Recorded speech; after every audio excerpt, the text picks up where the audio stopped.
नमस्कार मित्रों, आपको बता दें कि देश में दो यूनिवर्सिटी है जो न भारत के संविधान को मानता है और न भारत के कानून को मानता है। तो दो ऐसी यूनिवर्सिटी है देश में जो न भारत के संविधान को मानता है न भारत के कानून को मानता है। आगे बढ़ने से पहले आप लोग फेसबुक पर मुझे फॉलो कीजिए, लाइक कीजिए, कमेंट कीजिए, शेयर कीजिए, अपने दोस्तों के पास भेजिए मेरा वीडियो, जिससे कि अधिक से अधिक लोगों तक मेरा वीडियो पहुंचे और मैं आप लोगों को राष्ट्रहित और धर्महित से जुड़े मुद्दों पर और विषयों पर बताता रहूँगा। तो इस प्रकार से अलीगढ़ मुस्लिम यूनिवर्सिटी और जामिया मिल्लिया यूनिवर्सिटी देश के संविधान को नहीं मानता है, कानून को नहीं मानता है।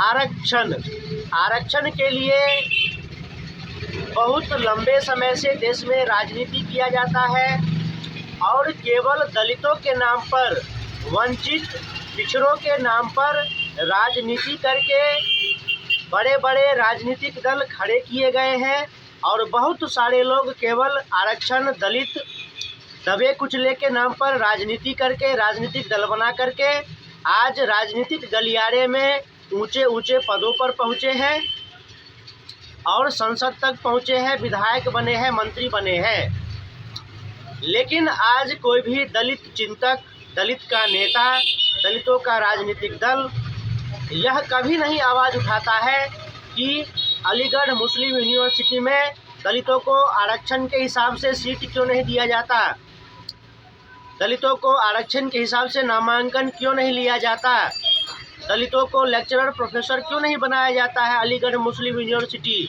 और जामिया मिल्लिया इस्लामिया यूनिवर्सिटी में। कल परसों देख रहे थे कि किस प्रकार से अंबेडकर जी का नाम लेकर के लोग तख्ती लेकर के एक राजनीतिक माहौल तैयार करने में लगे हुए थे और वहीं हम न्यूज़ में देख रहे हैं कि इसी बौखलाहट में राहुल गांधी ने एक वरिष्ठ सांसद को इस प्रकार से धक्का देकर के गिरा दिया कि उनका सर फट गया। तो ये सब अलग प्रकार की बातें हैं, लेकिन आज का जो मेरा विषय है वह यह है कि आखिर जामिया मिल्लिया इस्लामिया यूनिवर्सिटी और अलीगढ़ मुस्लिम यूनिवर्सिटी दलितों को आरक्षण क्यों नहीं देता है। या तो दलित छात्रों का नामांकन हो या फिर दलित लेक्चरर, प्रोफेसर को प्रमोशन की बात हो। आखिर देश के संविधान को, देश के कानून को यह दो यूनिवर्सिटी क्यों नहीं मानता है। तो इसमें यह भी है कि जो जामिया मिल्लिया इस्लामिया यूनिवर्सिटी है, अलीगढ़ मुस्लिम यूनिवर्सिटी है, इनके आदर्श हैं मोहम्मद अली जिन्ना, जिसने डायरेक्ट एक्शन ले करके 20,000 हिंदुओं का नरसंहार करवाया था और पाकिस्तान का राष्ट्रपिता बना था। मोहम्मद अली जिन्ना ही है जिसने पाकिस्तान की मांग की। मोहम्मद अली जिन्ना ही है जिसने पाकिस्तान की मांग की और देश का विभाजन करवाया। और देश के विभाजन की प्रक्रिया जल्दी से नहीं हो रही थी, इसलिए डायरेक्ट एक्शन डे करवाया गया और बंगाल में 20,000 हिंदुओं का कत्लेआम करवाया गया केवल एक दिन के अंदर में। तो आज प्रत्येक जनता को सोचना चाहिए, आज प्रत्येक नेता को सोचना चाहिए कि दो यूनिवर्सिटी जो देश के नियम कानून को मानने के लिए तैयार नहीं है, वह केवल शरिया कानून को मानने के लिए तैयार है और वह केवल इस्लामिक हितों के लिए कार्य करता है। और बहुत बार देखा गया है कि जामिया मिल्लिया इस्लामिया और अलीगढ़ मुस्लिम यूनिवर्सिटी से बहुत सारे आतंकवादी पकड़े गए हैं, वहाँ से बहुत सारे जिहादी आतंकवादी घटनाएं संचालित की जाती है, लेकिन आज तक किसी ने उस पर कोई आवाज़ नहीं उठाया। लेकिन जब फूट डालो, राज करो की नीति की बारी आती है, जब वोट लेने की बारी आती है तो फिर वहीं दलित चिंतक, दलित नेता, दलित की राजनीति करने वाले राजनीतिक दल आ जाते हैं और फिर अगड़ी पिछड़ी के नाम पर हिंदुओं को बांटते हैं। हिंदुओं के बीच में अगड़ी पिछड़ी की दीवार खड़ी करते हैं और हिंदुओं को उच्च नीच, दलित, महादलित, सवर्ण, पिछड़ा के रूप में बांट करके अपनी राजनीतिक रोटियां सेकते हैं। लेकिन इसी देश भारत में जब एक यूनिवर्सिटी में दलितों के अधिकार को छीना जाता है तो फिर कोई आवाज़ नहीं उठाता है। यह दोहरीकरण की राजनीति सभी को समझ में आनी चाहिए। तो आज जब 2 यूनिवर्सिटी देश के संविधान को, कानून को मानने के लिए तैयार नहीं है, तो क्या देश का 25% मुस्लिम जनसंख्या देश के कानूनों को मानेगा? बिल्कुल नहीं मानेगा। अभी वह 25% है तो अभी वह शरिया की मांग नहीं कर रहा है, गजवा हिंद नहीं कर रहा है। लेकिन जैसे ही मुस्लिम जनसंख्या देश में 32% हो जाएगी तो न देश में संविधान चलेगा, न देश का कानून चलेगा। फिर सब संविधान की तख्ती लेकर के संविधान बचाने का जो नौटंकी कर रहे हैं करते ही रह जाएंगे।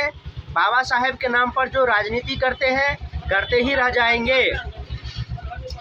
अभी सभी हिंदुओं को सचेत हो जाना चाहिए कि एक विशेष समुदाय है जो न देश के धर्म, न देश के संविधान को मानता है, न देश के कानून को मानता है।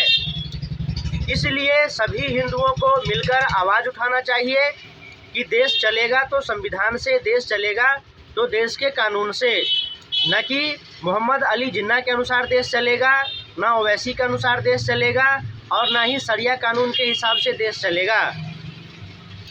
यह प्रत्येक हिंदुओं को स्मरण रखना चाहिए कि भारत, पाकिस्तान, बांग्लादेश का विभाजन हुआ है।